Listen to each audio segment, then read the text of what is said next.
Well, welcome everybody. This is the 76th annual New York State Political Science Association annual conference panel on American politics, specifically named the Omnipresent Role of Partisan Polarization in American Institutions and Politics.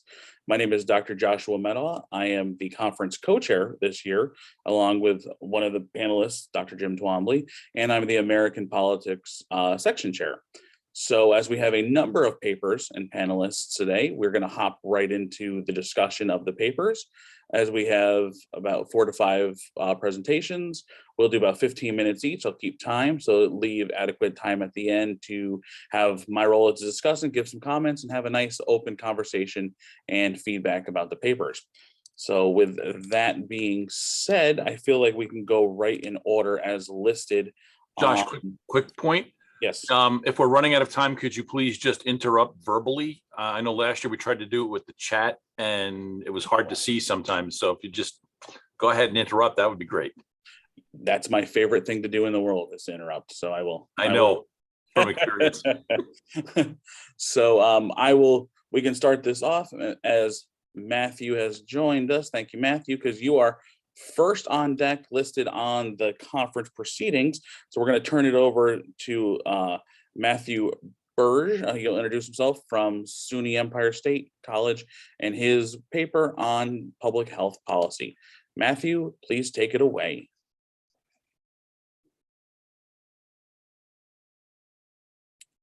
Or maybe not. Matthew, can you hear us? Well, as Matthew gets situated, and Matthew, are you ready to present, Matthew? Can you share your screen? Matthew's having trouble with his mic on that note. So let's let Matthew work with that. We'll skip to the next paper first. Jared, are you prepared to be able to step in as Matthew works on this mic? I am. Let me share my screen and we should be good to go. Okay.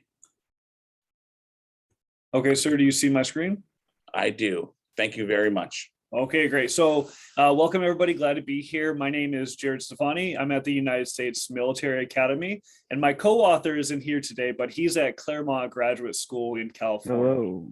So today what I want to discuss is our paper on does military service matter, and specifically looking at legislative collaboration, success, and effectiveness inside of the United States Senate. So with that, we'll go forward. And what really teased out this question that Carlos and I had was we were watching some old clips because we were getting ready to teach his American politics class. Then I have a different one, and we were watching Senator John McCain's famous, thumbs down, and then eventually his return to regular order speech, which talked about returning to regular order in interacting with his other senators to get things done in the polarized Senate that we currently have. So. With that, we took out this quote, which I think really captures what we're trying to get at, which is where Senator John McCain said that he had a long career prior to his senatorial career, and did that have an impact on how effective he has been throughout his time? So with that, what we wanted to look at was military service. It is a salient life experience, meaning that it usually happens at early adolescence or adulthood for most people that join the military, and it really shapes the character traits that someone carries with them the rest of their lives. And a lot of the literature shows that the military has an impact on any member that joined it, regardless if they joined during the pre-1973 draft period or the post-1973 all-volunteer force period. It still is a pretty salient life experience.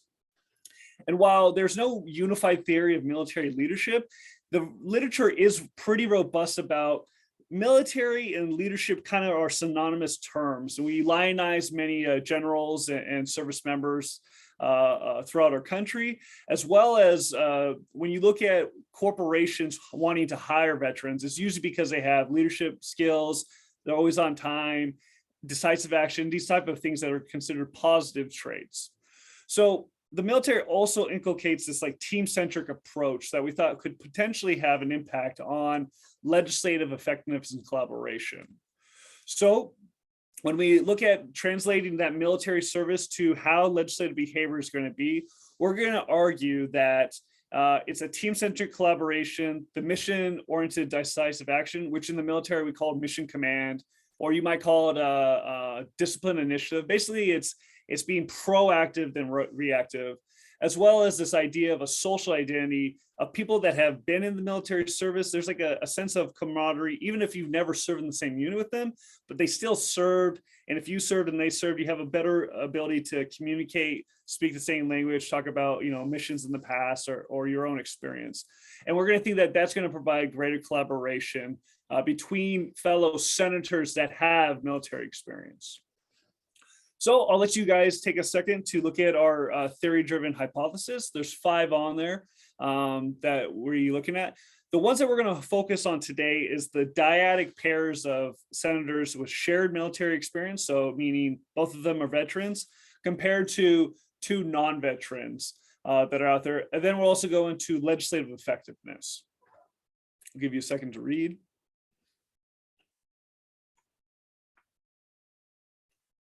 Okay, so as I said before, the literature is quite robust on pre-legislative careers having a salient role in shaping how legislators behave within the legislative branch.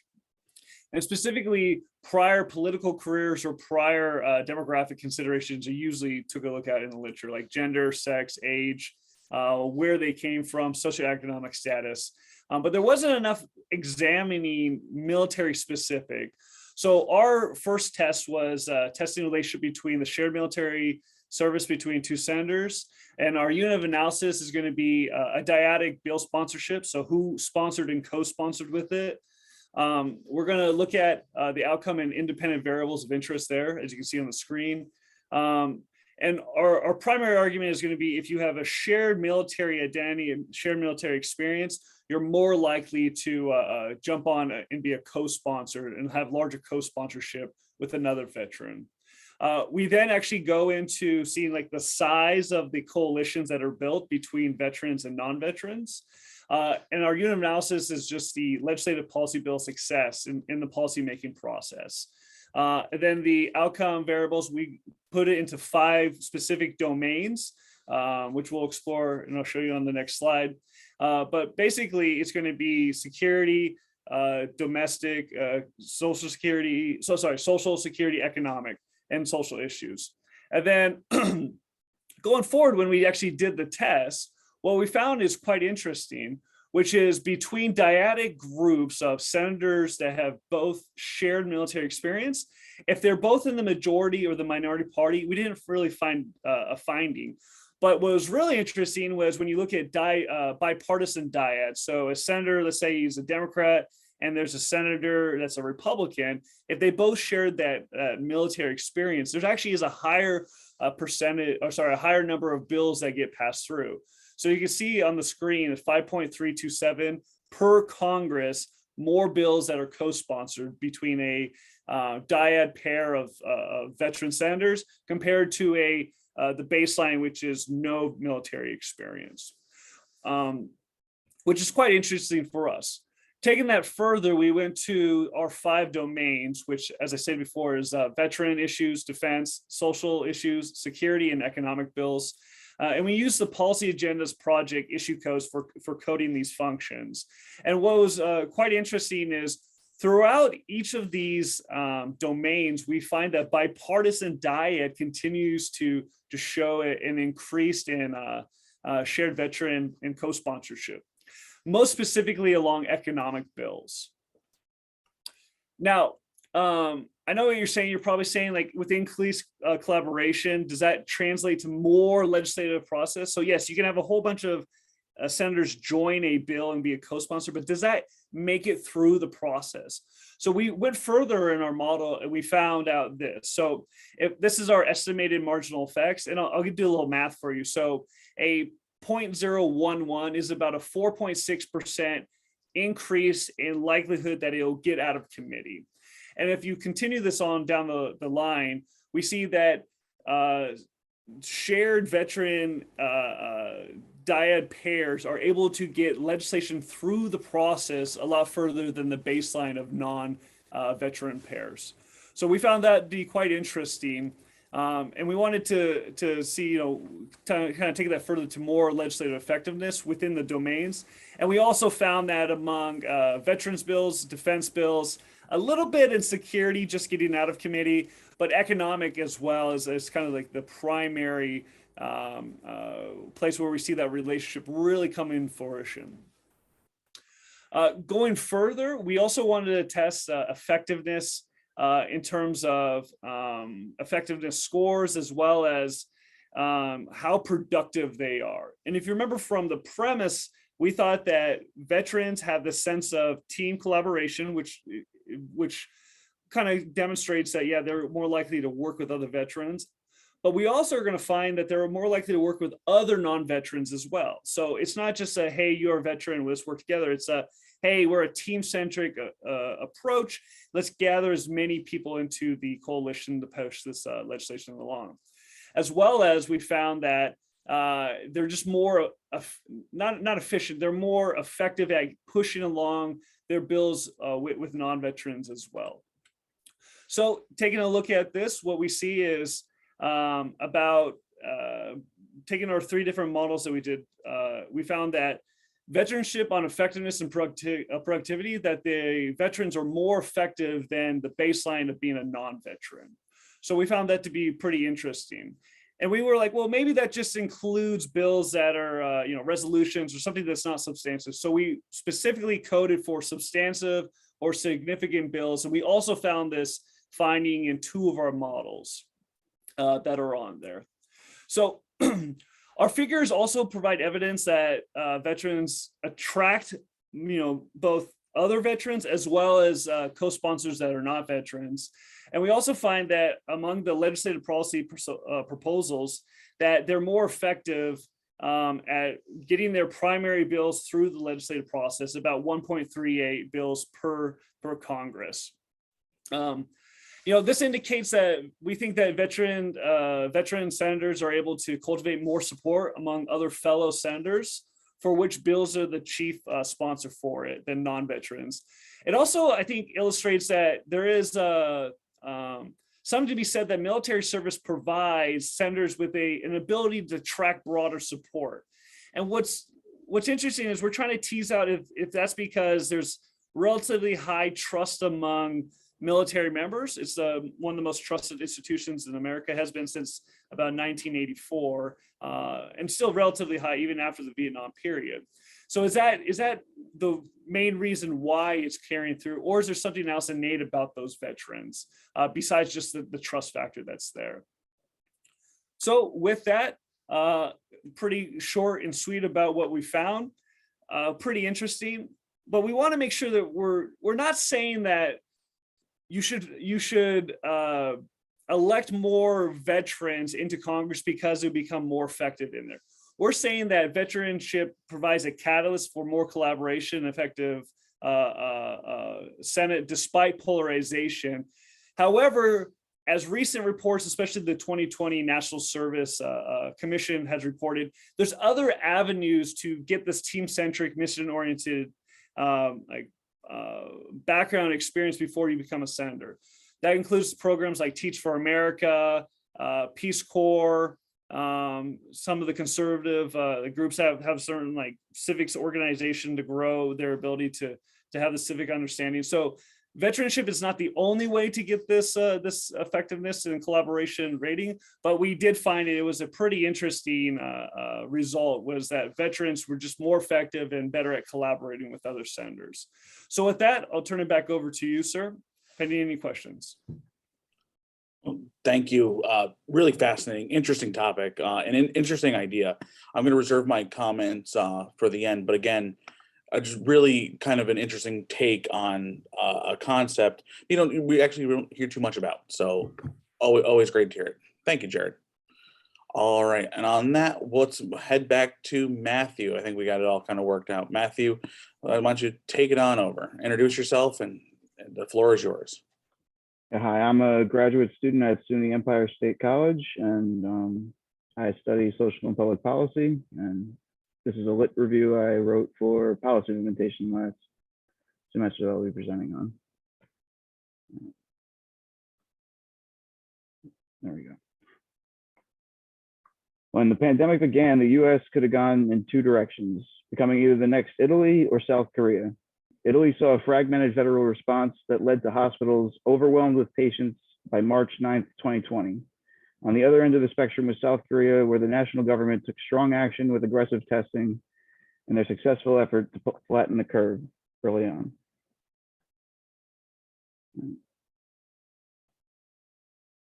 Problem is that we have a dysfunctional public health system that results from a delayed national response and with limited cooperation between states.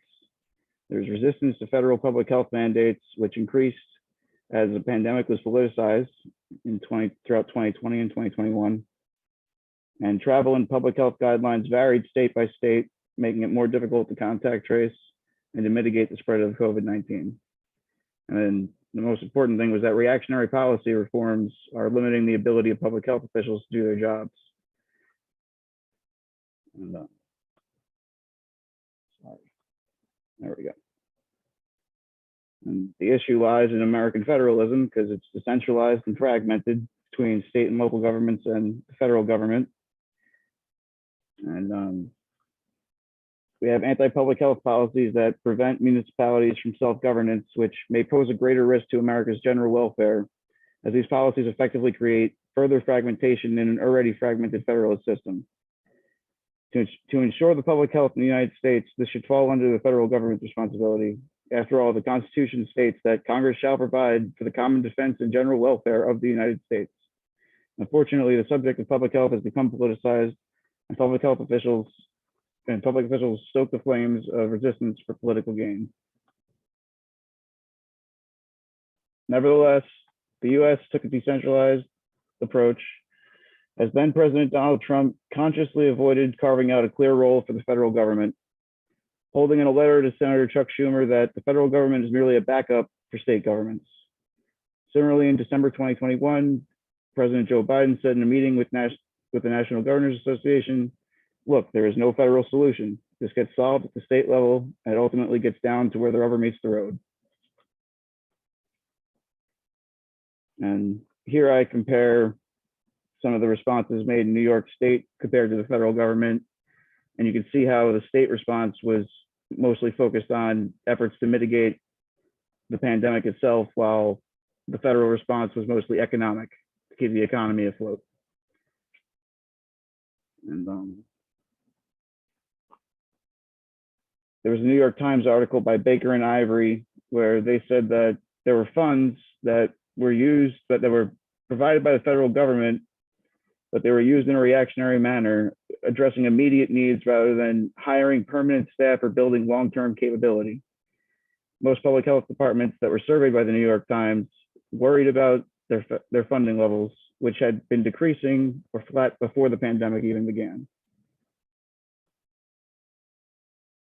And that was actually where this whole thing started. It was the beginning of November, and there was a podcast that came out with the New York Times Daily, and they were talking about how all these laws were coming in place in places like Kansas, Texas, Florida, and they were limiting the abilities of public health officials to do their jobs, taking away the abilities of them and putting it in the hands of public officials instead.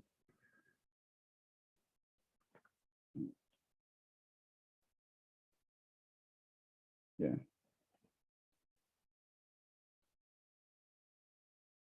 So that podcast led me to the article by Baker and Ivory where this map was provided, and you can see all the states that have passed laws that limit public health powers. In addition to these anti-public health policies that have been passed, control over public health decisions has shifted to governors, lawmakers, and county commissioners, who now have an increased ability to undo health decisions, including flu vaccination campaigns or quarantine protocols. The real question is whether the American federalist system and public health can exist cohesively, as federalism accentuates implementation through decentralization, while a robust public health system relies on centralization. In theory, block grants give states greater autonomy in allocating federal funding. However, with this autonomy, some states defunded public services to subsidize private alternatives. Moreover, this is an ongoing trend, as much of the funds allocated during the pandemic went to myopic solutions, which mostly were to get people vaccinated. But we'll see how that works in the long term. And then Baker and Ivory, they started looking at new laws that undermine public health by surveying public health departments across the country. And they found that in at least 32 states, legislators have approved more than 100 new laws, with hundreds more under consideration that limit state and local health powers. In Kansas particularly, they passed laws that effectively gut the authority of public health officials, limit contact tracing, and residents can even challenge restrictions that they believe limit their freedoms in court. And you can see on the bottom, I have other maps that show what the laws specifically did. And the states on the left, it's about vaccine mandates. In the middle, it's about mask orders. And on the right, it's restrictions on businesses, schools, and churches.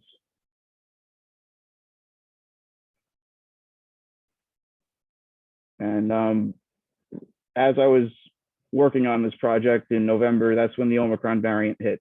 And I actually ended up getting sick shortly after with Omicron in the beginning of December. And the anti-public health policies that prevent municipalities from self-governance may pose a greater risk to America's general welfare, as these policies effectively create further fragmentation in an already fragmented federalist system. Averting a tyranny of the majority is often cited as a vital aspect of a Republican system of representative democracy instead of direct democracy. However, these anti-public health initiatives effectively allow for a tyranny of the minority, which may come with fatal consequences. I also explored how different federalist systems responded to the pandemic because I wanted to see if it was a problem with federalism itself or with the American healthcare system. Really, that led us to have higher case rates than other countries throughout the world. So I compared American federalism to the federalist responses in the European Union and the Republic of India because they're similarly fragmented like we are. And India practices what's called centripetal federalism, which is a political system modeled on power sharing, often found in multi-ethnic countries. And the underlying motive of centripetalism is to foster cooperation through an integrative institutional framework that's intended to provide a voice for marginalized groups. India's highly centripetal federalism has become dysfunctional. Subsequently, state and local governments do not possess the capability to adequately deal with public health problems. And in a large-scale review of public health in the EU, they found that the regulatory state hindered their ability to formulate a health policy that focuses on health, as EU health policy is legally, politically, and financially weak. Further, Greer found that the fragmented federalist structure of the EU limits its health and social policy initiatives and might not be stable over the long term. And for further considerations, right now we have the Omicron subvariant BA2, which poses a significant risk moving forward, especially as policies and pandemic protocols are rolled back. Unfortunately, the inherent fragmentation of the federalist system is inconducive for managing public health, especially in a pandemic when cooperation between the states within the federation is of utmost importance. The United States is a unique case, as unlike our European counterparts, the right to healthcare is not technically an enumerated right guaranteed by the Constitution and provided by the welfare state. On the other hand, individual states like Washington, Colorado, and Nevada have recently enacted public option style laws. Only time will show how states with government-sponsored health insurance fared compared to those without such a system. Similarly, the fates of states who have passed anti-public health policies is also largely unknown. I expect these states will see an overall rise in public health crises due to the myopic policies being implemented that take away or limit the powers of public health officials, making it harder for them to do their jobs effectively and efficiently. My last slide. I plan to continue researching this topic next by focusing on how different health systems across the world fared throughout the pandemic. And ultimately, true liberty in healthcare can only be realized if healthcare is a guaranteed right, like in other Western democracies. This liberty comes by removing the burden of for-profit health insurance from the equation, which seems like an impossible task in the American economic and political system, Nevertheless, we should continue advocating for such liberties for all Americans. After all, our societal health outcomes are much worse than those in countries where healthcare is a right. The Medicare for All type system could create a federal public option to set standards for states. Technically, this can work within the American federalist system by providing something like Medicaid for all as well, which the states would run to manage health issues endemic to that particular area. However, until healthcare is a guaranteed right in America, I shall call for lawmakers to give us this liberty, or they shall continue to give us death. Yeah, those are my references. All right. Thank you, Matthew. Very timely discussion and paper topic. So wonderful. I'm looking forward to discussing that with you a little bit further in a few minutes. Okay. On that note, we're going to move on to Adam Stone. If you could feel free to share your screen and we can start your presentation when you're ready. All right, thank you, Josh. I'm at this point, I'll just kind of talk. At some point, I will do a share screen with a little table. I look at circuit courts, federal circuit courts, but I look at the confirmation votes for the judges to those courts, which have become incredibly polarized since Trump. And both Biden and Trump have really tried to pack the circuit courts. This was not an issue. I mean, previously, you had presidents nominate quite a few circuit judges. They were confirmed, and you had voice votes. And occasionally, you would have an actual vote on the record. There were a couple under W and a few under Obama. But when we hit the Trump administration, you see a tremendous battle. Trump confirmed 54 circuit judges. They're only 179. They're only 179. So almost everyone was a battle. And I just kind of stepped into this, and I've been watching it for several years. And I want to get into sort of what Trump did and what Biden did and what the differences might be here. What's interesting is we have 179 federal circuit judges, and it's been that number since 1990. In the last 30 years, the only change in the numbers was shifting one from the screwy circuit, the 9th, covering the West Coast, to the DC circuit. So that's the only change that's happened. You're operating in a zero-sum environment. One party gets their appointees, and at least starting with Trump, the Republicans for those 4 years would vote for him. And what I looked at first, more recently, was when did the Democrats, at what point would Democrats vote for these circuit judges? And in fact, what I found in previous literature, previous reviews and the like, was first time I found out that senators where Trump did better are more likely to vote, and the Democrats where Trump did well were more likely to vote for Trump's nominees. Fairly obvious. A better analysis I did in 2021 looked at all 54 cases, and I found that the size of the majority increased, which meant Democrats would join, if the nominees had more federal and state judicial experience, which a lot of them didn't. And this follows well with Jim and Lisa's work, the kind of people who would get appointed to Trump judgeships. And the other thing that made a big difference is the less years, or I broke it down into quarters, that one had as membership in the Federalist Society made you more viable for the Democrats. And so that was interesting. And I was trying to figure out what was going on with the Democrats. And then just a couple of weeks ago, I was watching the confirmation hearings for Justice Jackson now. And I was listening to Senator Whitehouse, great name, of the state of Rhode Island. And he was going on. He didn't even let the nominees speak. He just pontificated for about 12, 15 minutes. And what I noticed at that point is that he put forth this theory that it wasn't so much that the courts are being packed, actually they are, but I'd like to quote him. He said, "My concern is that the picking of justice has been handed to special interests, court packing by court picking." And clearly my previous research had indicated, yes, the Federalist Society had clearly picked Trump's nominees for, I'm sorry, appointees, there we go, to the circuit courts. So I began to look a little bit at what Biden was doing.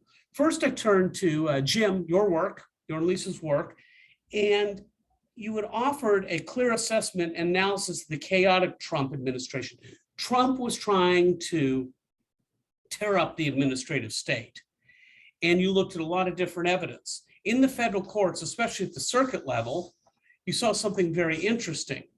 You found that Trump's nominees were very much opposed to the administrative state. My previous research had shown that Trump is obsessed with picking his people. And I found that very interesting.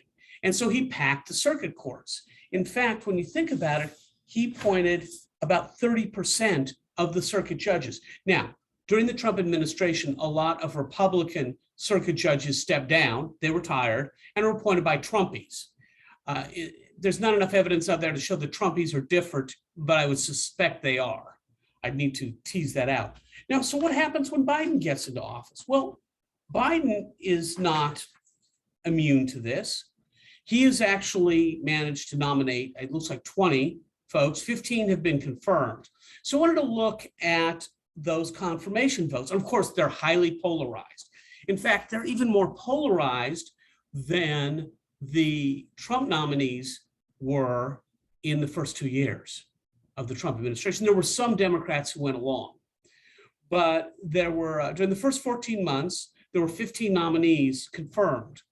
And I used an idea that I had picked up from Wheeler, if you look at my my references, and he had pointed out, well, what do you mean by polarized? Well, I looked at a case where I looked at 13 cases where the final confirmation votes showed deep partisan polarization.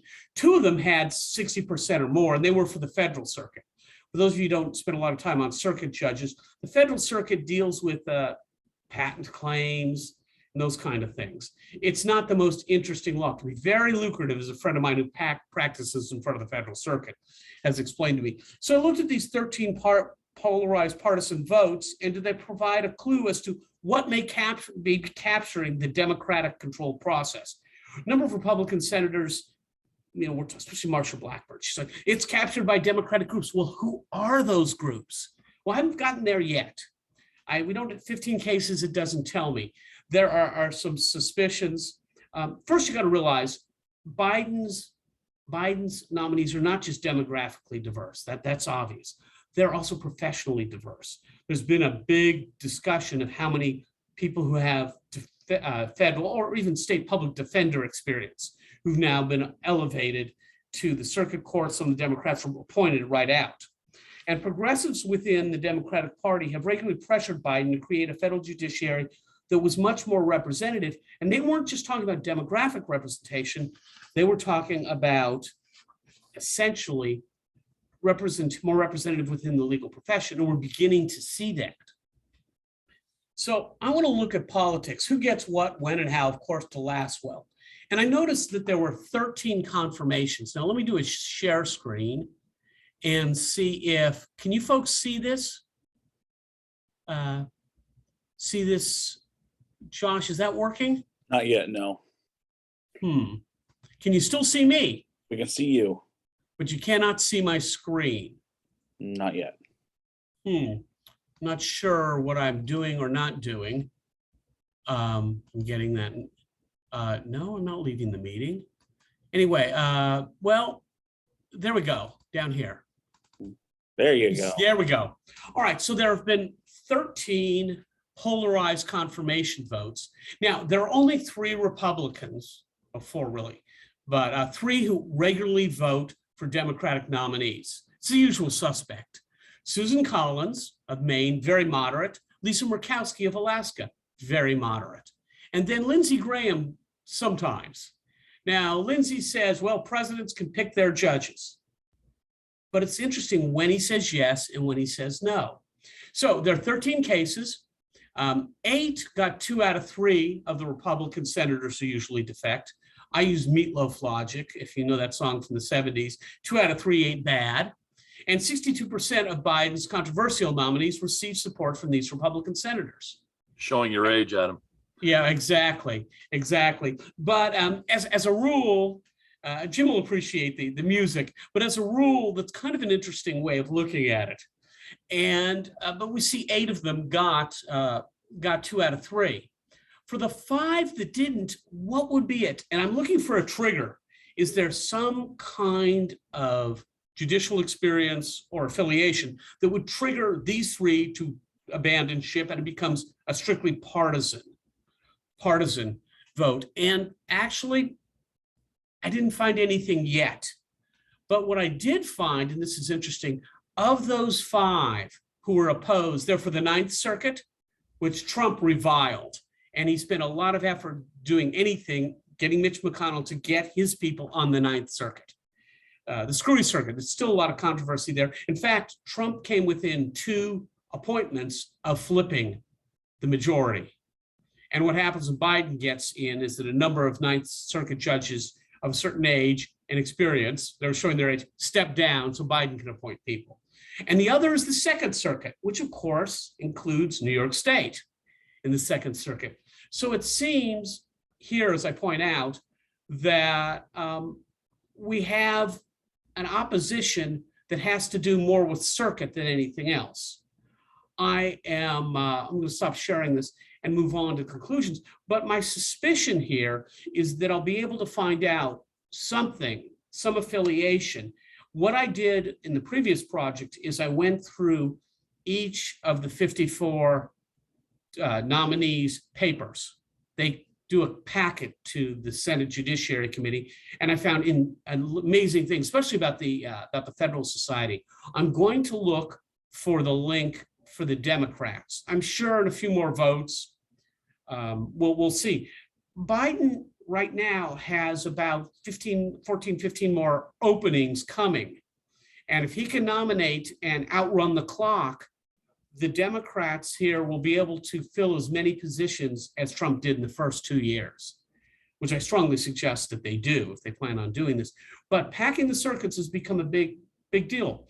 And Senator Whitehouse is right about how the Republicans operate. I suspect I'll be able to find something that ties the Democrats in. I'm doing a little data mining. I kind of learned some of those tactics from Jim about how to mine things here. And so I'd like to turn it over to the remainder of the panel and move on. And we'll talk about this a little bit later. Thank you. All right. Thank you, Adam. And I very much appreciated the Meatloaf reference because I saw him in concert. So I'm a classic rock fan. So there we go. Wow, I am impressed that you've seen Meatloaf. I thought that maybe Jim and I, for sure, might have that on our resume, but I wasn't sure others would. I mean, if we go full disclosure, I have a record player next to me with "Bat Out of Hell" on vinyl, like right next to me. So that makes you feel better. And I learned my methods from Jim too. So there we go. And on that note, the man of the hour, as we get them all blushed up, is Dr. Jim Twombly. So take it away, Jim. The floor is yours. Okay, let me get my share screen going here. Let's see. All right, can we all see that? The title slide? Okay. All right, so the title of the paper is Considerable and Salutary Restraint on the Effects of Polarization on U.S. Senate Dissents on Presidential Cabinet Nominations. And it's tough enough. I keep wanting to say salutary restraint instead of salutary, but we'll get there. And as is all the rage these days in history and political science, I guess, is to quote Hamilton. This is Alexander Hamilton and not the musical. And in fact, the book to which Adam alluded earlier by me and Lisa Partial, Directing the Whirlwind, is derived from another quote from Alexander Hamilton. But let me read this quote very quickly. A man disposed to view human nature as it is, without either flattering its virtues or exaggerating its vices, will see sufficient ground of confidence in the probity of the Senate to rest satisfied not only that it will be impracticable to the executive to corrupt or seduce a majority of its members, but that the necessity of its cooperation in the business of appointments will be a considerable and salutary restraint upon the conduct of that magistrate. So this gets us then to the history of these appointments. Most of the time, presidents have gotten their way, especially with regard to cabinet appointments. They still do, but with greater dissenting votes. And one of the questions I raise here is, have we ignored Hamilton until just very recently? For example, citing some work from Rakich a few years ago, prior to Trump taking office, there were 109 nominations to cabinet positions, only 6 of which failed and were withdrawn, in fact, before an actual vote, and only 1 defeated in an actual vote. Moreover, only 10 of that 109 received more than 6 no votes in the Senate. This is an important power, as noted by any number of folks, and I'll come to Richard Waterman a little bit later on in the presentation. The ability to appoint leaders of the bureaucratic agencies helps in presidential control of that bureaucracy. Thus, it makes it open to abuse, both in terms of financial corruption. For example, look at the number of EPA directors or secretaries of energy in the Trump administration, and abuse of power in the implementation of policy. Now, we're not talking here about abuse of power in the sense that we think of a president trying to stay in office, but just abusing power in a way that it stretches the implementation or interpretation of law from Congress. Thus, because it's so important, it requires a check, and that is the senatorial advice and consent power. Until recently, senators appeared reluctant to exercise that power in a display of disapproval of the president. Only when it was a very serious breach of their sense of sensibility, I guess, that they would exercise that dissent. There are more pitched battles over Supreme Court nominations because, after all, that is a lifetime appointment, and it involves the interpretation of much broader legal concepts. The cabinet at most is concurrent with the president. Therefore, the battle is not quite as contentious or drawn out. Elections do have consequences. Presidents should be able to appoint those who agree with him or her. Just as Adam pointed out, ask Lindsey Graham up until recently. Presidents, so yes, and an interpretation here is limited only to limited policy directives and not broader constitutional concepts. So is this a question of responsible parties or polarization? The American Political Science Association back in the 1950s did that famous study on responsible parties and argued that we should be more like European parliamentary systems where our political parties are held responsible by the voters. Well, it's almost as though our society said, yeah, hold our beer, and we went overboard with it. Here you can see in table 1 the number of no votes for cabinet nominees by president. And as you can see, generally speaking, with the 2 anomalies for Nixon and Reagan put aside, generally you see an increase over time in the number of no votes. This is the total number of no votes cast by the Senate. Notice that Biden there, that number comes from just his first 10 months in office. So he's on track to perhaps come even with Obama, perhaps not as far along as Trump. Here, looking at the flip side of this, we see now this is something that Adam alluded to as well, the number of advice and consent votes cast by a unanimous consent or voice vote. So I lump them together in the same category because you can't discern in either of those 2 circumstances how many people are voting one way or another, because they're either absolutely silent or there's no record of the number of no votes cast.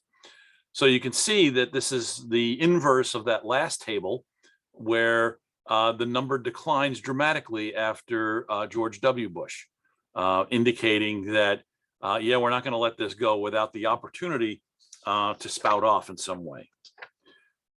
So what is polarization? And I work with, in this paper, I work with three definitions. One from Jim Campbell in his work, Polarized. If you ever want to see what his book cover looks like, just look at his tie. He's been known to go around conferences with a tie made from the cover of his book. He said that polarization was a result of substantial differences in political perspectives across a single ideological divide. Dan Wood and that's supposed to be Johansson, I believe. Polarization has always been rooted in economic class conflict over who benefits from government and at what expense. Sounds like Harold Lastwell again.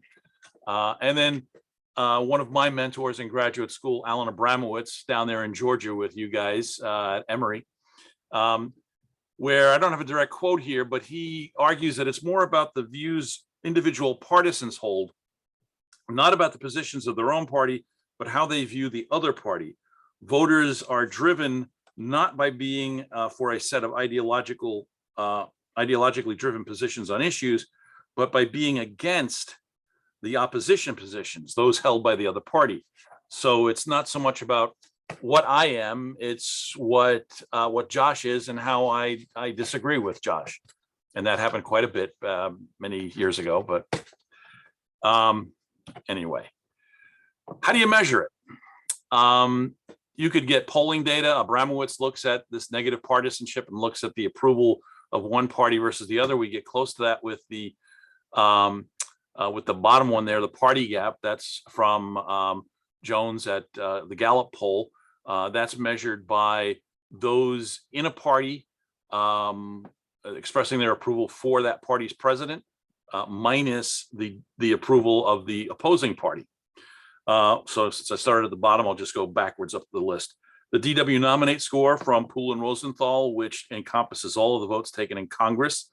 And it measures, again, the ideological proclivities of members of Congress. And for this study, I use only the Senate scores.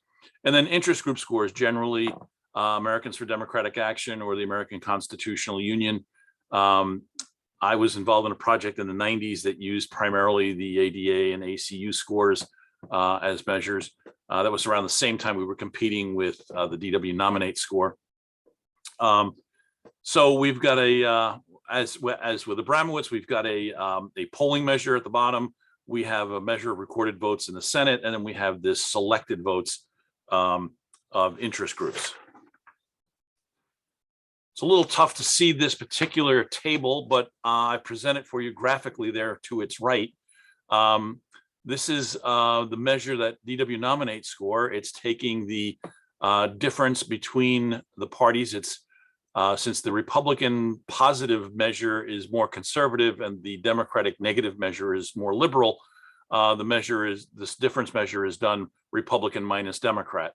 And you can see that if you can read the numbers, you can see that it generally increases over time, but you don't have to read the numbers. You can look at the graph on the right and see that especially since about the 109th Congress, there has been a fairly steady rise in the difference between the two parties. Here we have the party gap measure.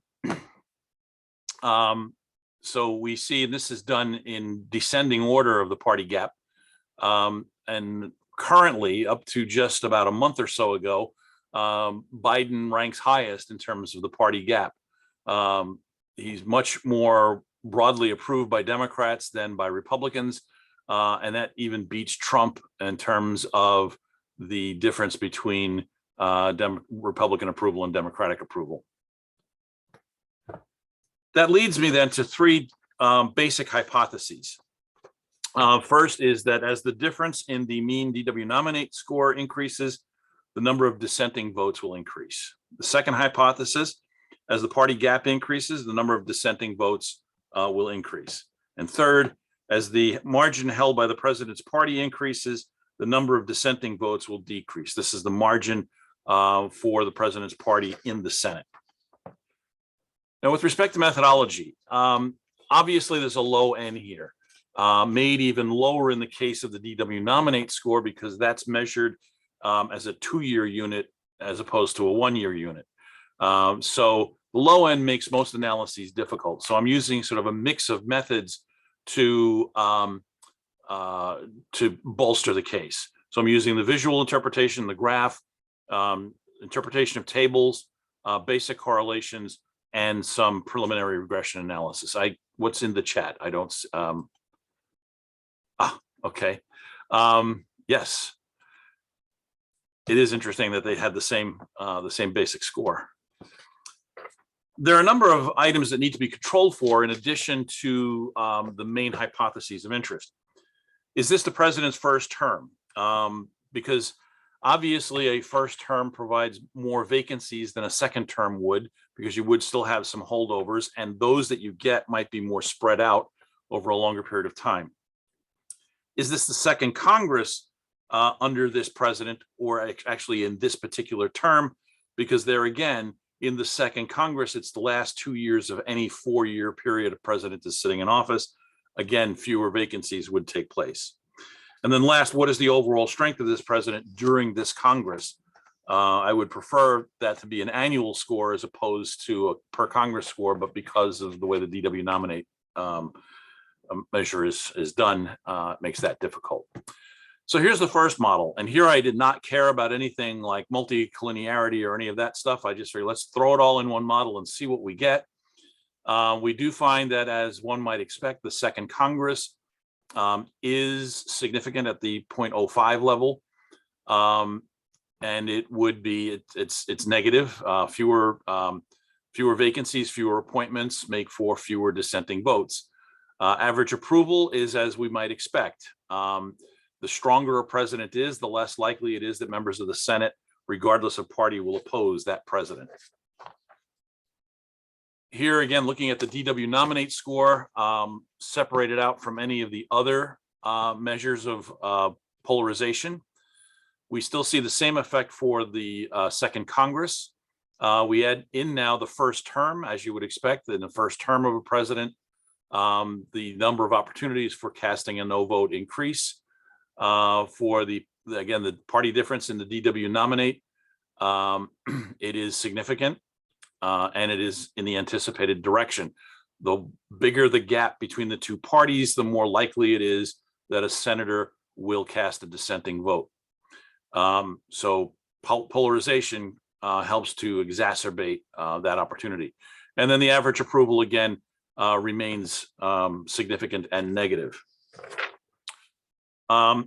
Table 8 here uses the party gap measure in place of the DW nominate, and it doesn't seem to do much. As you might guess, it's an outside the chamber measure, so it wouldn't necessarily have a direct effect, but it is also a measure that's dependent on approval. So there might be some collinearity issues there that I would have to tease out in future analysis. But again, we get, of all of those variables that do show significance, we get them in roughly the anticipated direction. So there does appear to be a fair amount of support for the hypotheses of main interest. That is, that there is some effect of polarization on increasing dissenting votes. Richard Waterman drove home the point made earlier about the importance of the appointment power. So this is an important subject, I think, to continue to pursue. It's part the appointment power itself is part of an array of tools, an oppressive array of tools available to any president to help control the bureaucracy. Trump made use of appointments or not appointing anyone to drive out members of the deep state or to drain the swamp, as we know it. Last, polarization does appear to have an impact on the proclivity of the Senate to cast dissenting votes on presidential cabinet nominations. More study is prudent, especially under past and future presidents, to alleviate the small n problem. Past presidents just to increase the sample size, and future presidents to further test the hypothesis that polarization emboldens opposing party senators. Thank you, and I look forward to Josh's comments. All right. I like that you're very honest about, like, more presidents, just bigger N. Yeah. Almost too honest. Yep. All right, perfect. And on that note, as for you have the the great job of wrapping us all up before we head to the discussion section. So take it away. Thank you. After this great presentations, I'm going to try to keep it short. I'm a PhD candidate at the University at Albany. This is hopefully going to be my last year this is not a part of my dissertation project. It's a project I worked earlier during my doctoral study. I focused on immigration judges because before I started my doctoral studies, I actually practiced immigration law as an immigration attorney, I had my own firsthand observations that prompt me to this question of how can we explain the behavior of immigration judges according to existing models of judicial behavior. The reason I call immigration judges as judicial hybrids is that immigration judges work under a web of oversight that is unlike any other judiciary. And although they have court hearings just like other courts, they're not actually part of judicial branch. They're attached to branch of the U.S. Department of Justice, the prosecuting arm of the government, and they face unique challenges to their judicial independence. And they have a caseload that is more akin to civil service bureaucrat than most members of the judiciary. So based on their hybrid nature of the judicial organization and the corresponding judicial career structures, the judicial behavior of immigration judges may not be entirely same with the way other judges behave, nor entirely same with the behavior of civil service bureaucrats. So based on this hybrid nature of this judicial organization, the research question is, can existing models of judicial behavior fully capture the dynamics of judicial decision-making in the context of immigration court? I used a novel data set that combined asylum proceedings records between 2012 and 2017 with information on the characteristics of the immigration judges, which are their prior work experience, whether they had military experience, or DHS, INS experience, or legal aid experience, or private practice, and their gender. And I also added the workloads of the court they are working and the local and political context of each immigration court.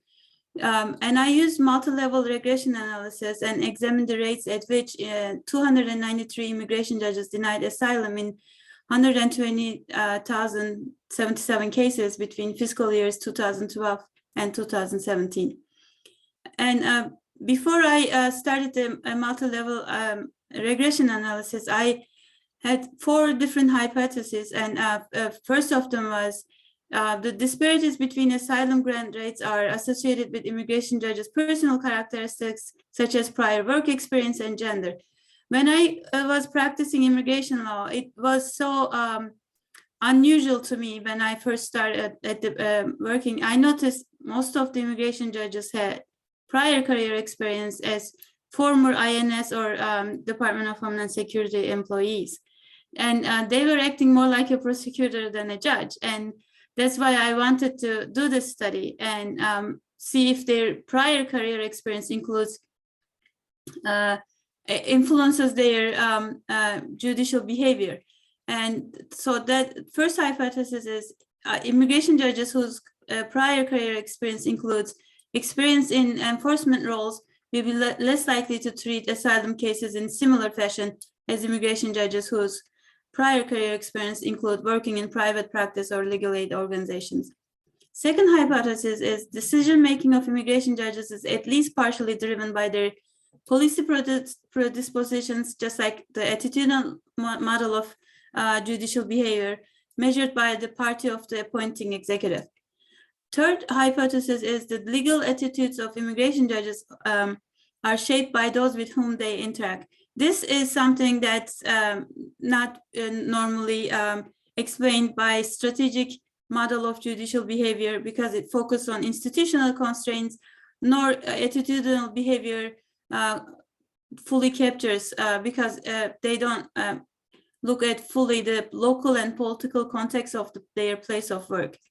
And lastly, the last hypothesis looks at whether immigration judges' decision-making is partially influenced by their workload, measured by the number of pending cases per immigration judge. Immigration courts have notorious backlogs, which is taking years, multiple years for a single case to be get a hearing. And it got even worse after Trump administration.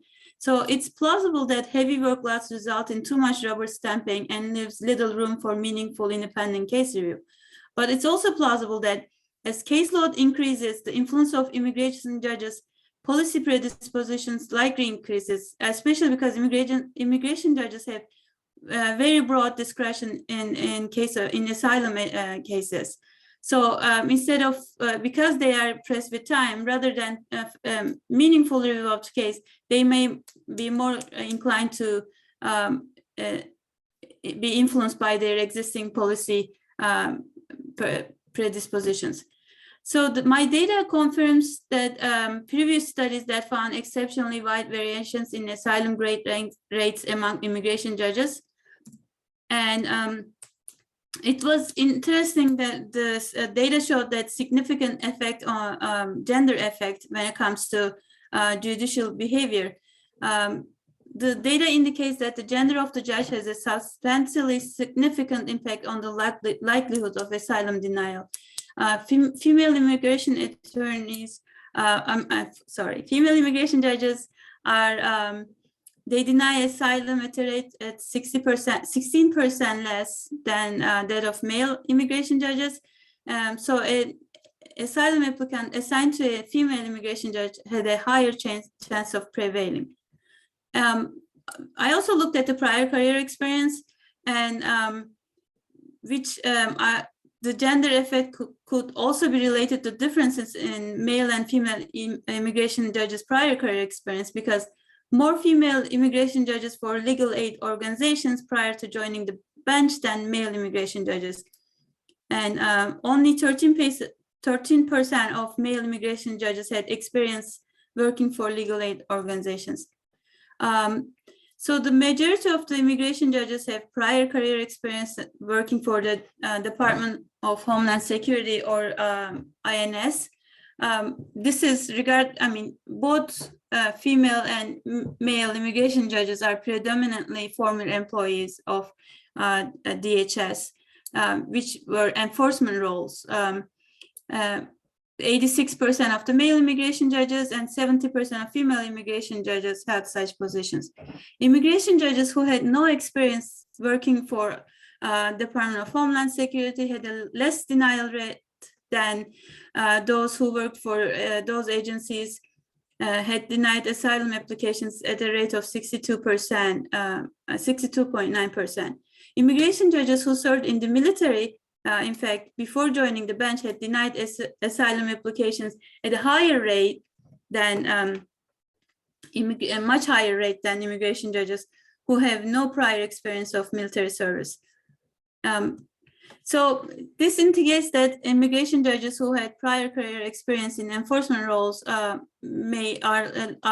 more likely to have self-conception of their role or their judicial role as gatekeeping.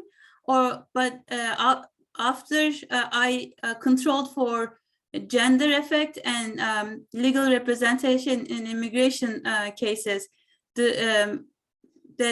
such correlation is not statistically significant. Turns out that gender and whether the asylum applicant is represented by an attorney has much higher influence than the immigration judge's prior career work experience.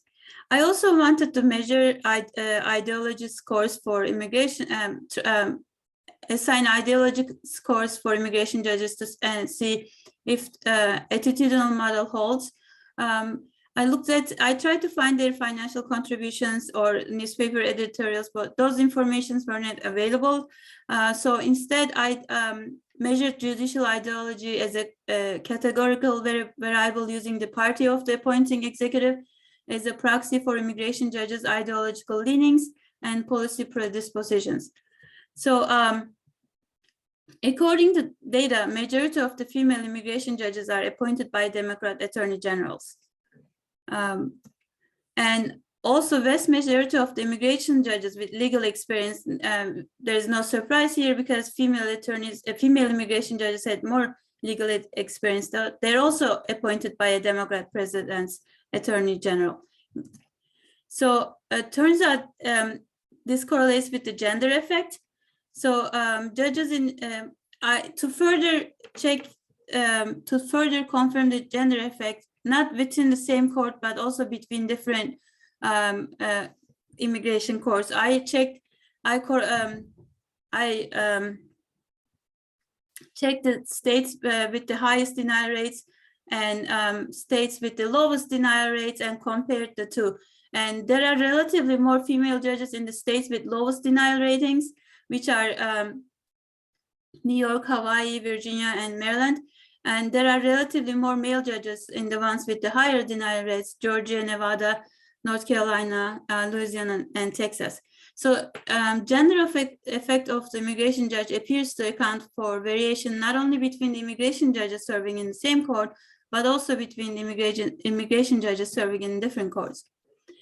But without without checking the local political context of those states with the highest denial rates and lowest denial rates, it may not be accurate to say that gender is the only significant factor. So I looked at spatial effects and looked at whether immigration judges serving in states where the state governor is Democrat or a Republican makes a difference, and found that immigration judges serving in states where the governor is Democrat or the legislature is controlled by predominantly by Democrats deny asylum applications at rates lower than immigration judges in states where Republicans are in control.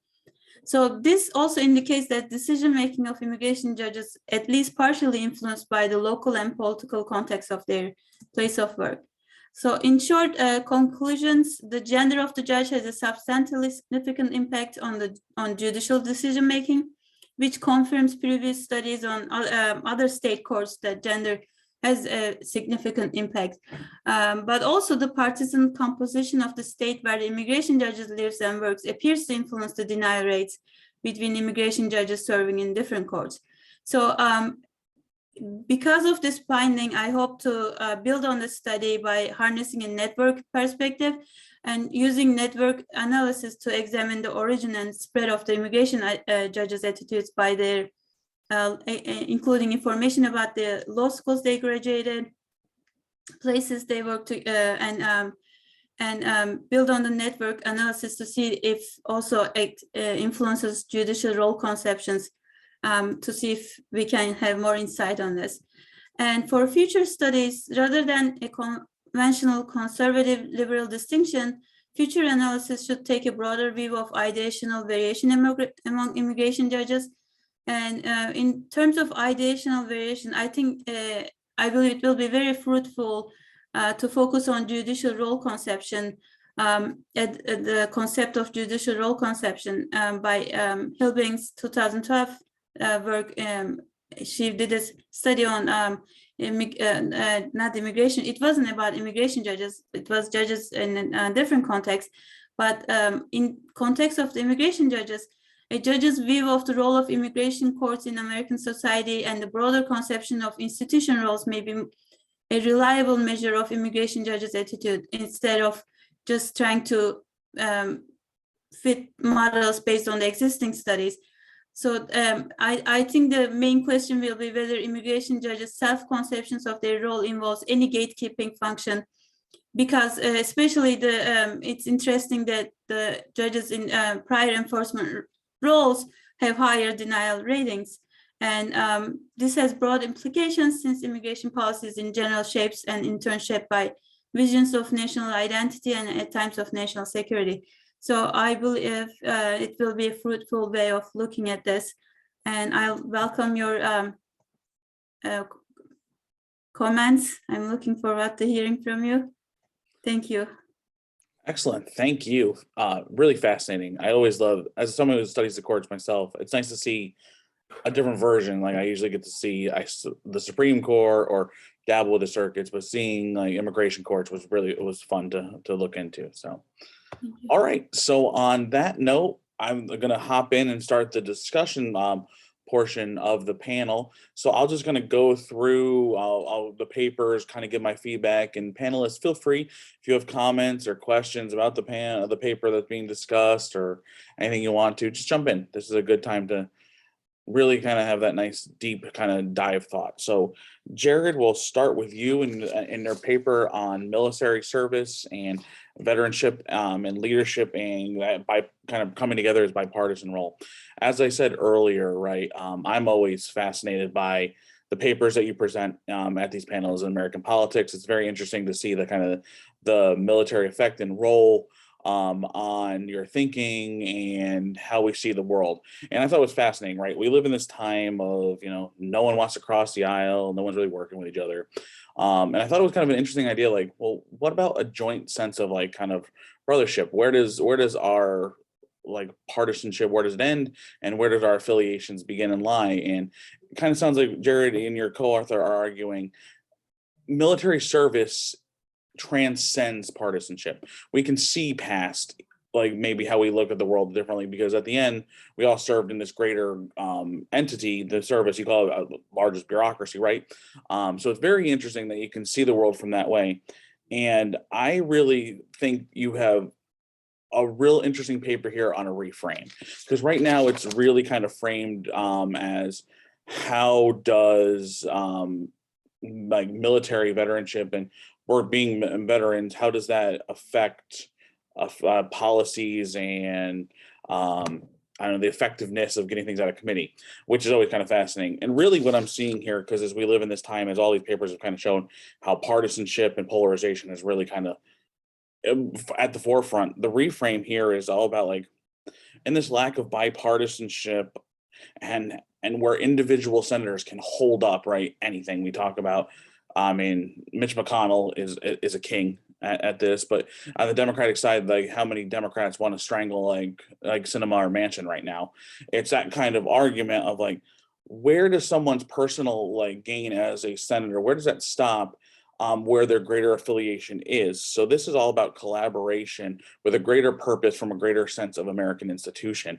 And I was thinking of this as this kind of veteran role, right? And you bring it up a little bit. It's not just like maybe it was veterans, or what about these groups of other individuals? Maybe you are Federalist Society members, or maybe you have deep-seated roots in like even something. There's two members of the House who are huge donors to like PETA and things of that nature. How the group affiliations, how will that bring this standstill of polarization?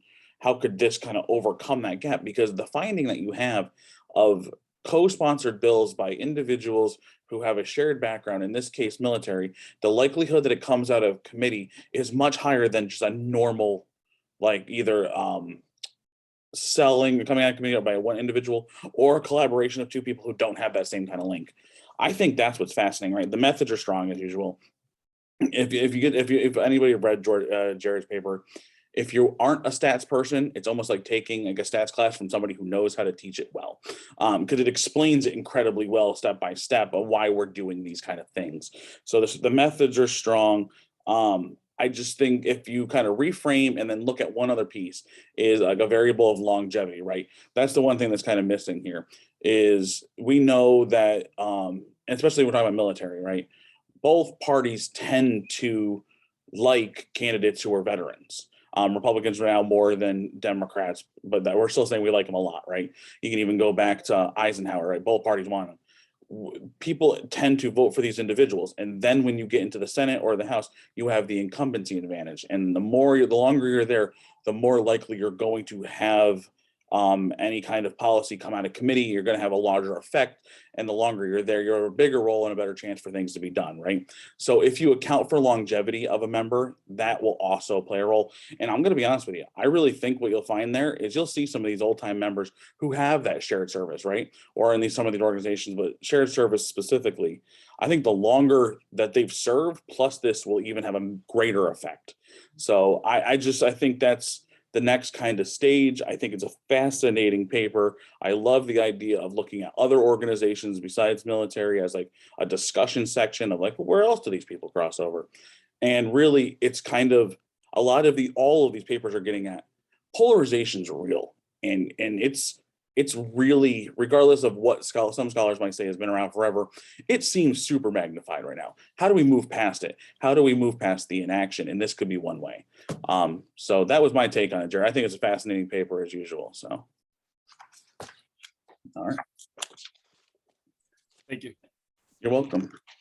I mean, I can pontificate for anybody else. I mean, my favorite sound is my own voice.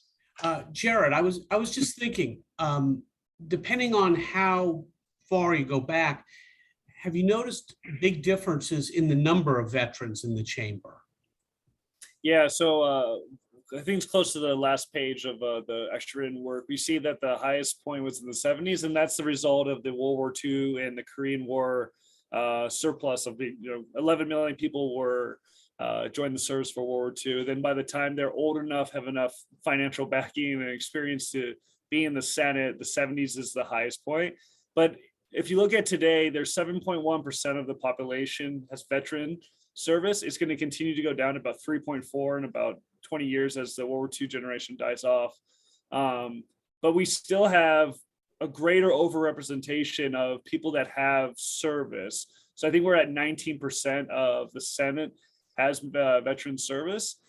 So like we keep saying that veteranship is seen as a positive thing, and we think it's, even though the veteranship is going down across the population, it's still going to be a relatively high overrepresentation within the Senate or within Congress overall because of the institutional trust that the military has.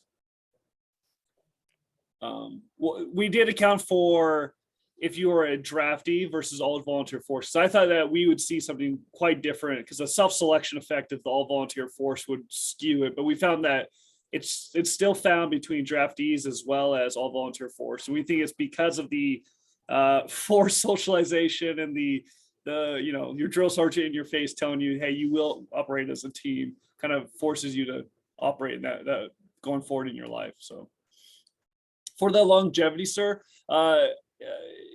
I guess that's another term for seniority, right? How long you gain on there. Someone did ask me before about, hey, is military service a proxy for the male dominant Senate? And I think we accounted for that because there are very limited senators that are women have served, right? It's a very limited number. So the statistically it's very hard to do anyways. But I think we accounted for that. Did you see any issues with that as a proxy? No, this thing that I thought was actually, I'm glad you brought it up because like that's very interesting. I can see why you were accounting for it. Like that really can't matter much. I thought it was more of like a robustness check. I was like, are you? Well, it was both because we had a comment from one of my colleagues about, hey, is it just a proxy for, if you're older, you probably served because, if you're in the World War II generation, you didn't serve. It's like, well, what were you doing? But I get that. Yeah, no, I kind of thought it was a robustness check for that situation. Okay. And like just how long you've served as a senator, because that's kind of the next thing, right? Sure. You're going to have a drop off, right? As you're talking about this, as the World War II generation is no longer with us. And then, I mean, you're not seeing a ton from Gulf War and Iraq and Afghanistan, like those current situations. No, but I think it's great. I think it's really fascinating as usual. So hope the comment was helpful. All right, so we'll head on to Matthew. Also, like I said, very timely paper about COVID and public health. Thank you for saying you're a graduate student. Are you early in the process? Year 1, year 2, somewhere around there? Yeah, year 1. Okay. There's a reason I asked that question, because this is I was thinking this is probably going to grow into a bigger thesis, I'm guessing, which is a really great place to start, right? You have a personal tie-in, as you explained, and when you're personally interested in your research, it makes it not a job. So one thing I want to say right away, though, because you're personally invested, what you submitted, you got to pull yourself back a little bit. Understandably, I get why you would be understandably personally frustrated, and maybe as just an observer of what has happened with the COVID response in the United States. It comes off a little bit of like, why didn't we help? And I think I'm not real able to go like, yeah, I get it. So if you can, when you as you go down the line rewriting this, make sure to try to put yourself on a shelf, right? And really try to be the observant scholar who's just asking a question. You want to know the answer. You might personally on the inside be screaming as to like, this is like, I want you to do this, but just make sure you pull that out a little bit because it'll help the reader. I think it's very interesting. It's timely. So you're trying to catch data in the real world sense. New York Times right now is a wonderful place to actually catch that data because they do a great job of synthesizing each day. Honestly, all the updated information on Omicron now, like the B2 variant or whatever it is, and they all the time. But one thing I would say that you're going to run into very quickly is when you're talking about Federalists and you're kind of matching the United States, you either got to pick and choose where you're going here. If you're going to use the United States as a whole, then you got to look as the EU as a whole only, because what you're kind of talking about, right? You make a mention that like, hey, you see some of these European individual countries have a public health system that's fully funded.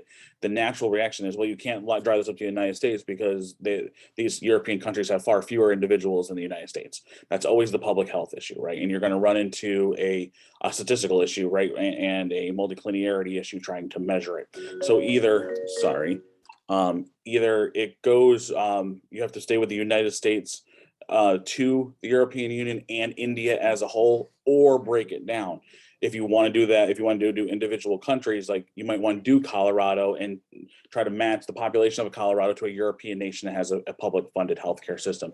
And then that would be very fascinating, right? You look at like Washington, Nevada, Colorado, even Massachusetts, right? And then you can look at those and compare them to individual European Union nations. And that could be like, hey, we're seeing on a small scale it could work if there was a national buy-in system. So either you can do a big macro versus macro or micro versus micro. But when you cross the two, micro to macro, you've got a data issue and you won't be able to kind of pull any results from that. That's the number one thing I want you to think about as you move forward. But I think it's really fascinating. As somebody who also studies federalism, you're coming at it right. Dive into that literature on federalism. There's a ton there about like, you know, the dual federalism to cooperative to devolution to this kind of era we're in of ad hoc federalism. You hear it sometimes of like, depending on who's in charge, what federalism means. And I think you even mentioned so much about what patriotism means. That's important, right? Make sure to define that. You have a really good idea and you have a really cool start of something that's sometimes in academia, specifically political science, right, we go like, oh, you're eggheads, you're up in the ivory tower. You never really focus on things that are happening in the world, right? Because I study some stuff that like, so I could predict how justices voted in the Rehnquist court without them ever voting. In the grand scheme of things, that court isn't around anymore, and a few of them have expired. What you're doing is you're trying to focus on something that's currently happening that could actually like be in real time. So really keep that in mind. Know that you're doing something strong there, and just try to pull yourself out and just keep going with it because you got a neat idea. So I hope that helps. Yeah, thank you. You're Definitely welcome. helps. You're welcome. All right. Keep rolling. Adam, interesting always, as usual. This is kind of the stuff. So when Adam and I kind of like run across each other at other conferences and like Georgia, we'll just kind of BS about things like this. My first thought was, this is when I read your like the little like paper you sent, I'm like, this is Adam thinking. This is something that's on his mind. And I think you backdoored into something during the presentation. It was hinted on in the paper, which I thought was fascinating, is it's all about the circuit, right? I think really like it's the circuit makeup. I think the interesting part is like, so we all know the ninth is wonky, but why is the ninth wonky? Is it because it's very liberal, or is it because of the en banc review? What is it? And I think the real kind of packing finding that's fascinating is, are we going to start seeing presidents just go for like, all right, we get it. I'm a conservative Trump Republican, whatever that means. If you're a true conservative versus a conservative Trump Republican, the Ninth Circuit, it might drive me crazy because I hate everything about it, but is it really worth my time to keep putting things there that are just going to go against what I want anyway? Can I just pack the things that are already leaning my way to make sure it goes fully my way? And if we have enough cases, and if it becomes obvious enough that these circuits are full of my appointees, that they're going to be challenged to the right circuit, and they're just going to circumnavigate the other circuits. I think that's what's interesting, right? I think that's where you should go, and really the makeup of how do we pack specific circuit courts? How do we like really, I mean, it feels dirty, but it feels like something that would currently go on. And for years, right, we've talked about like, there are dirty things that everyone knows you could do, like the greatest way to like, you know, make sure certain people don't vote for you is pack a district so you can't. Why not do it with the courts too? So I think it'll be interesting. Do you plan to do that more for the Georgia conference coming up in November? Oh yeah, I got to figure out where. And I'm also trying to use the White House idea and find out if there's some kind of trigger for support or not support within the Republicans. But I think the circuit part is the fact that there's a website devoted to this, a liberal website, Balls and Strikes, about talking about who owns which circuits. Yeah. And we also know that there's a lot of circuit shopping available in major cases, especially, Jim, some of the Trump folks went circuit shopping for certain cases. And I think that might be, and once again, that's a federalism almost question. Similar to Matthew's, we've got different, because of federalism, we have different circuits with different characteristics. But that's something that just kind of happened to me. And I'm like, wow, that could be interesting. But thank you for giving me some guidance. Yeah, it's just really fascinating. Like, you backdoored into an interesting idea. I mean, you have an interesting idea, but that's dirty politics, right? I mean, that's how we played. Dirty pool is still playing pool, isn't it? I had a question for you, Adam. How much does generational, 10, 20, 30 years down the road, does the president come into their thinking when they are filling the circuit court of I'm going to put him on here because, in the distant future, I potentially could bring him up. I think a minor league, major league baseball, it's probably not a good thing, but I think put him there, have them gain that experience, so I'd be able to pull them. My future Republican administration, my future Democrat administration would be able to pull this person that I put here, 20, 30 years ago. I was wondering if you explored any of that. I have not explored it, but it's definitely true. 8 of the 9 current justices were circuit justices. They're circuit judges. It seems that you come up a certain way. For years, there was a lot of focus on the DC circuit as AAA. We carry out that was the top level, and it clearly is. Justice Jackson was put on the DC circuit with the view toward the future. Amy Coney Barrett too. You could look at that, but we're beginning to see that. That's another good case. I think I want to use that for circuit harvesting, we'll call it. And I do think there's some of that goes on, but the idea I know with Mitch McConnell and company and the Federalist Society was simply to pack as many circuits as they could, as quickly as they could. And to follow with Jim's work, maybe we've missed something and don't notice that that's part of what goes on here. Is in a polarized world, you want to use everything. It's a zero sum kind of idea. Exactly. And isn't the nickname for the DC circuit the Little Supreme Court? Exactly. Yeah, the Little Supreme Court or welcome to AAA. Yeah. Now, if we're talking baseball and meatloaf, anybody going to do Paradise by Dashboard Lights? Anybody? I think that comes next. All right. And on that note, Jim, you're up about Paradise and Dashboard Lights. So, hey, interesting. This just feels like another nice, a book right in that kind of ilk, right? That you've been writing on topics of, what's going on around the institutions. And if you get to read, if you haven't read any of Jim's works, he explains the political world and the political institutions in a way that's really strong for the consumer, plus from a political science bent. So you kind of get both the worlds. You get the political scientists happy, but then you can actually understand what the hell is going on in these. Heaven forbid. So I was thinking, I read the whole thing. I'm like, this feels like a lecture that I had once many moons ago at Elmira College with you, and ideas. And my first thought was, because you're the data's kind of washing, right? Because there's not enough cases. Have you thought about lagging the response? So if you lag, when in the responses, if you lag the scores, then you can make the argument that polarization in the legislature is a lagged effect right from an election. So you'll get bigger end. So people lagging, usually you lose an end.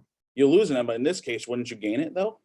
Because you would lose end usually, but you would gain a bigger observation pool if you go back. Well, you said you were going to go back. Yeah.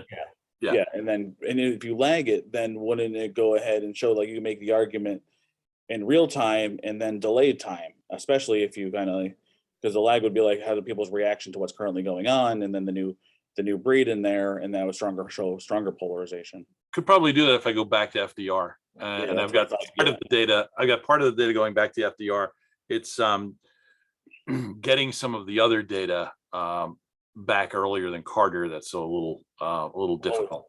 Yeah, but that's what I was kind of thinking. I'm trying to think of your N issue, because I think that's really, it's a low number right now. I think that's really kind of washing it. Well, it's presidency is either an N of 1 or an N of 45. So right, that's all you got. So and that's the joy of institutional politics. How do you make that N very large to show something? Yeah, Jim, I think you maybe need to extend to some of the Supreme Court. Oh God. But I mean, seriously, I mean, I'm trying to get more N there. I hadn't thought about that, but you could have different types of confirmation battles. Well, there you go. Well, and one of the other papers I did in this vein looks not at the overall presidency, but at individual confirmation votes. So there you can get to a bigger N, but the measures are not as bountiful. So I am thinking of this as the next book project. So I can have a chapter on the individual votes, which increases the N, but doesn't have the broad array of independent variables I would like, and then do the small N analysis with the broader set of independent variables.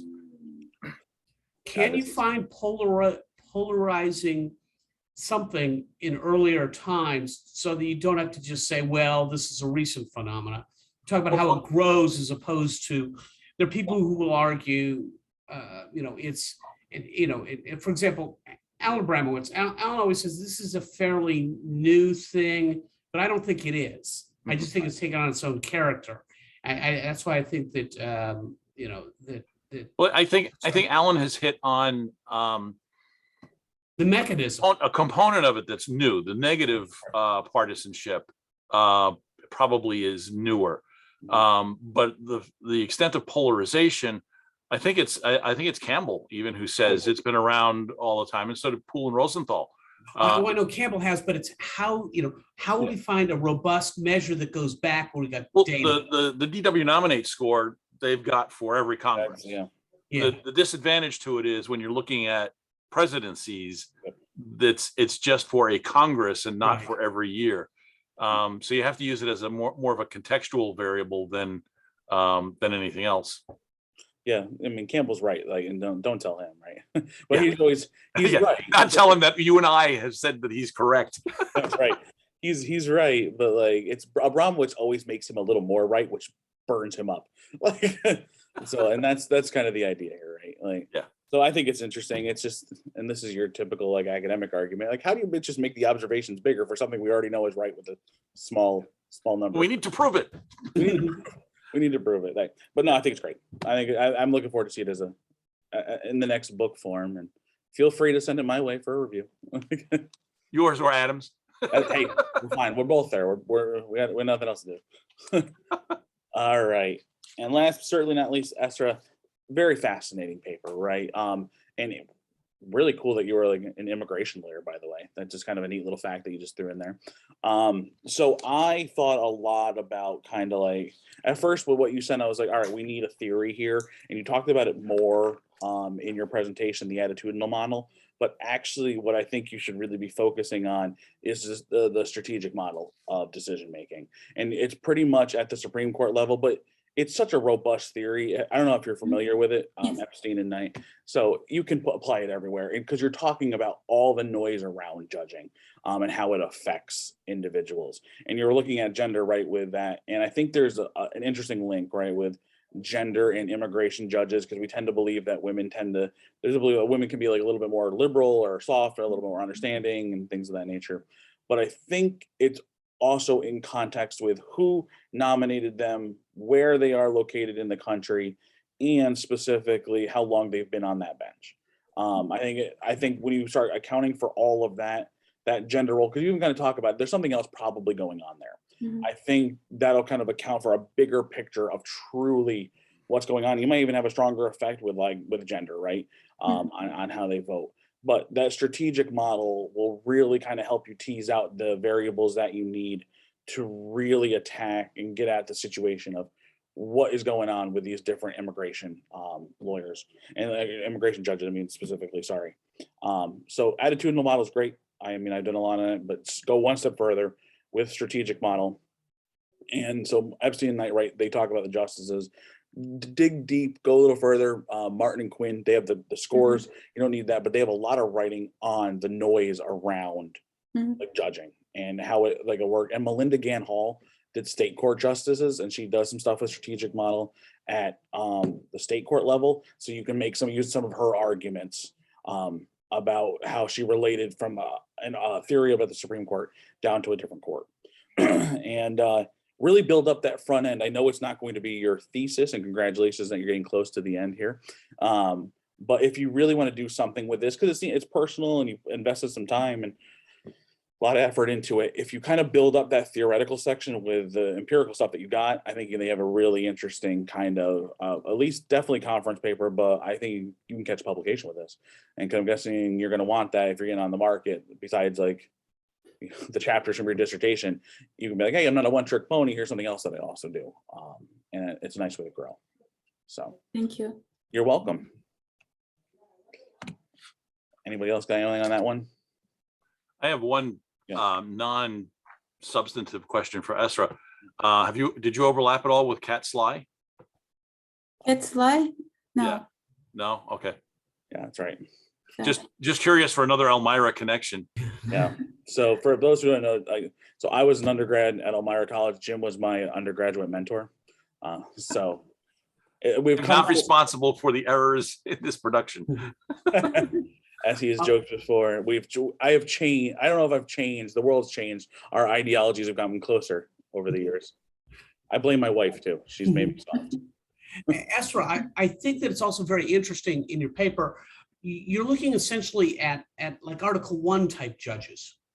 And I think institutionally, you may need to look through some of that literature on more on Article 1 judges, and like Josh says about the noise and the context, because it's different. And I like the idea, Josh, that you've got about looking at scholarship below the Supreme Court level on strategic, because it exists anywhere, even in your state courts of appeals. You got to find out though how to actually do it methodologically. And that's why I said use Lee Epstein. She's just great. Like her theories are so strong and clear that you can apply them all over the place. And there's probably a separate literature on the behavior of administrative law justices. Oh yeah. There's quite a bit on ALJs. Some of it's in law journals, so they do it differently over there. Yeah, but there's probably some in PA literature too. Yeah, I would assume there's some stuff in PA. Yeah, there's got to be. If you're at all interested, here at Clayton State, we offer 100% online Masters of Public Administration that teaches administrative law specifically. So gonna plug in for that class, but that's exactly right. It's the administrative law stuff. So, well, thank you so much. You're welcome. You're welcome, and thank you, to everyone. This was always nice. I mean, it's a virtual setting. Hopefully, soon next year we'll be able to see each other, but we'll let Matthew determine if that's going to be allowed to happen. He's the one following it, right? And I'll put a plug in too. Doesn't have to be on the recording, but we will have a virtual registration desk both days of the conference, kind of like trying to simulate the experience of being at a conference where everybody congregates around the registration desk. That'll be open from just before the first panel every day until just before the last panel ends. So stop by and say hi. Josh and I will be manning it, staffing it, among others. So, just pop in and say hello. Absolutely. And we'll look forward to seeing you all again. Well, and on that note, we'll end the recording here. Thank you all for coming. And it was a great time seeing you all and discussing the papers. And thank you very much. Josh. Thank you.